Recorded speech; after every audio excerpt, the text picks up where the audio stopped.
एक हुण मैं तुहाडे नाल बैठ के पढ़ना जरा थोड़ी बड़ा इत्थे नहीं मैं तुहाडे नाल तुहां रहना है। हाँ जी चलो चलो। लो जी मैं फिर एक बार कहांगा कि मेरी खुशबख्ती है कि मैं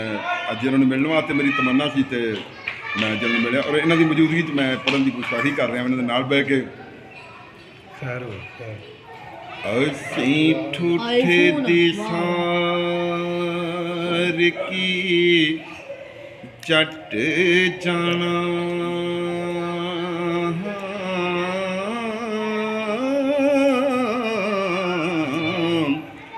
बूहा मल तू किसे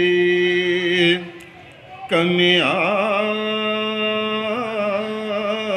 दावे उथों हथ आवे ठूठा फेर तेरे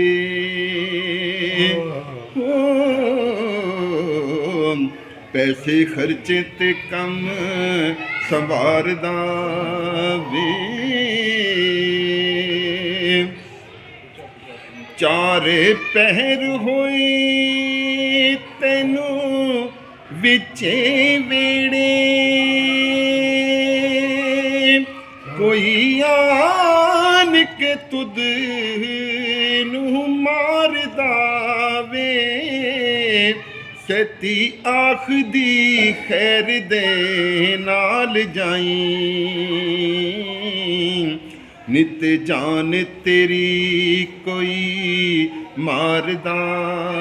वे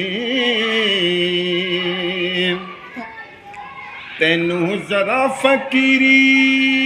दा असर नहीं फकरे सोए जो नफ्स नू मारदा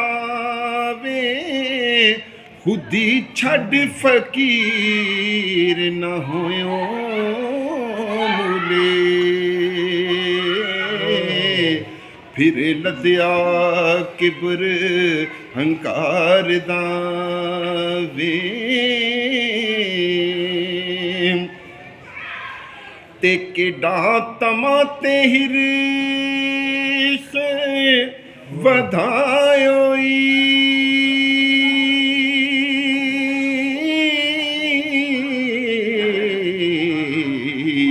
क्यों ठूठियों महल उसार दावे एक दम दी